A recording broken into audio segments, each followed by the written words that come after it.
Right, gather round, political junkies, because what I'm about to show you is absolutely mental. Picture this.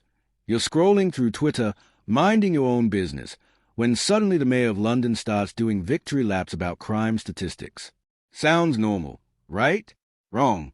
Because what happened next was political carnage so brutal, so perfectly executed, that it makes Game of Thrones look like a Sunday school picnic. We're talking about Sadiq Khan getting absolutely demolished by his own party leader. And trust me, you're going to want to see every savage second of this political bloodbath. Now, before we dive into this absolute masterclass in political humiliation, let me paint you a picture. It's a typical Tuesday morning, and Sir Sadiq Khan, you know, London's mayor who's about as popular as a parking ticket, decides to flex on social media. He whips out a shiny chart showing crime statistics, basically doing the political equivalent of that mate who posts gym selfies but conveniently crops out their bare belly. Look at me, he practically screams into digital void. Crime is down. I'm brilliant. Give me a medal. But here's where it gets absolutely delicious. Because while Sadiq's out there playing the hero, someone did their homework. Enter Rory Geoghegan from the Public Safety Foundation, and this man came armed with receipts. Not just any receipts, mind you, but a 100-page PDF of statistical ammunition that would make a forensic accountant weep with joy. So what exactly did our beloved mayor choose to share? Well, he cherry-picked some lovely statistics showing knife crime down 19%, residential burglary down 10%, and theft from person and personal robbery both down 13%. Lovely stuff, right? Makes you feel all warm and fuzzy about London's safety. But here's the thing about statistics. They're like bikinis. What they reveal is suggestive, but what they conceal is vital. Because while Sadiq was busy patting himself on the back harder than a politician at a photo op, he somehow managed to forget, whoops, about the not-so-flattering numbers. Gun crime up 18%. Crickets. Rape up 9%. Radio silence. Shoplifting up a whopping 38%. Apparently, that didn't make the cut for his Twitter highlights reel. And here's a kicker that'll make you spit out your tea. Remember that theft from person statistic he was bragging about being down 13%? Yeah. Well, turns out it's actually up 12%. Either Sadiq needs new glasses, or is playing fast and loose with the truth like a politician at election time. Shocking, I know. Now, you might be thinking, hold on, where's Keir in all this? Well, buckle up, Buttercup, because this is where the story gets absolutely nuclear. See, when you're the leader of the Labour Party and one of your most high-profile mayors starts playing statistical twister with crime figures, you've got two choices. Back your mate or throw him under proverbial red bus. Guess which option our Keir chose? That's right. He basically served Sadiq's political career on a silver platter to the media vultures. The silence from Labour headquarters was so deafening, you could hear a pin drop in Westminster. When your own party leader won't defend you against accusations of statistical manipulation, that's not just being thrown under the bus. That's being reversed over, parked on, and then having the bus converted into a permanent monument to your political demise. But wait, it gets better or worse, depending on whose side you're on. The public reaction was absolutely savage. We're talking about responses that would make Gordon Ramsay blush. One particularly brutal comment accused Khan of gaslighting and issuing propaganda, adding it is sickening. Another called him utterly dishonest. That's not just political criticism, that's political obliteration with surgical precision. My personal favorite response came from someone who basically gave Sadiq a masterclass in political messaging. Decreasing crime levels from a lower base rate is worth hollering about, but if it's from a higher base rate, might be prudent to keep that as a low-key success and avoid being too self-congratulatory, especially when any crime decreases aren't down to you personally. Translation: maybe don't spike the football when you're still losing the game, mate.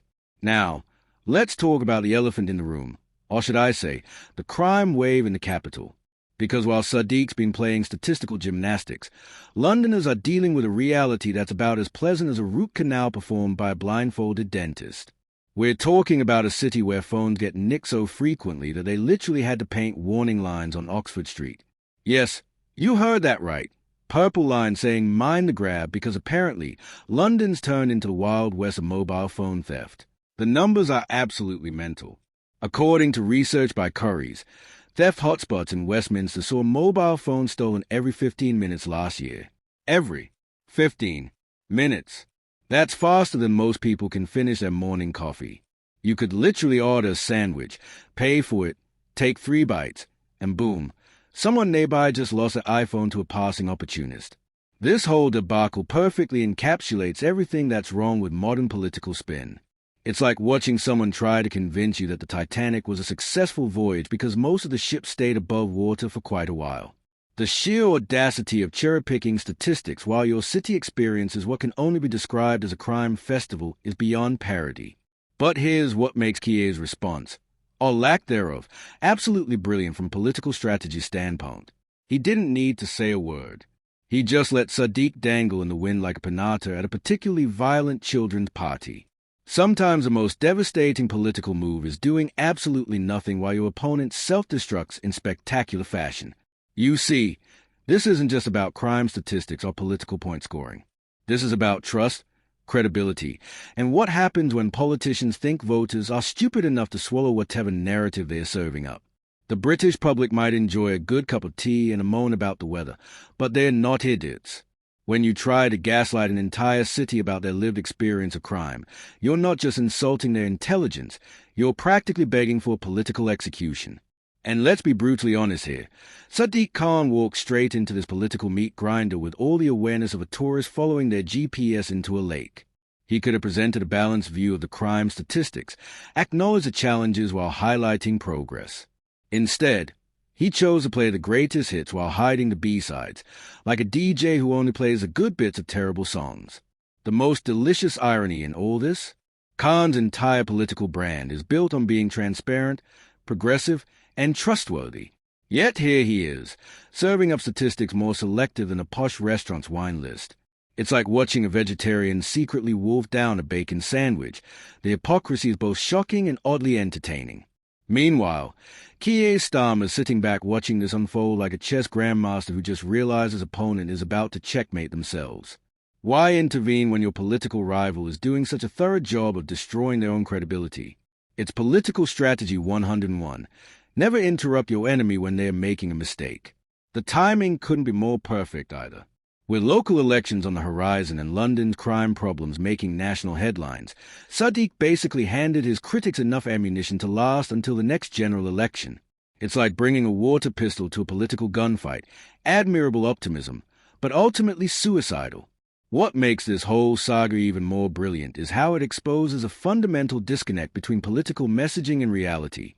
While politicians are busy crafting narratives and massaging statistics, ordinary Londoners are literally having warning lines painted on the ground to remind them not to get their phones stolen. You couldn't write a more perfect metaphor for political failure if you tried. This isn't just political incompetence. It's political incompetence with a side order of insulting your constituents' intelligence. And in British politics, there's nothing more fatal than treating voters like they are stupid. We might be polite, but we're not blind. So there you have it, folks. Sadiq Khan's attempt at statistical spin turned into a political catastrophe so complete, so thoroughly devastating, that even his own party leader couldn't bring himself to defend it. It's like watching someone try to convince you that the weather's lovely while standing in a thunderstorm.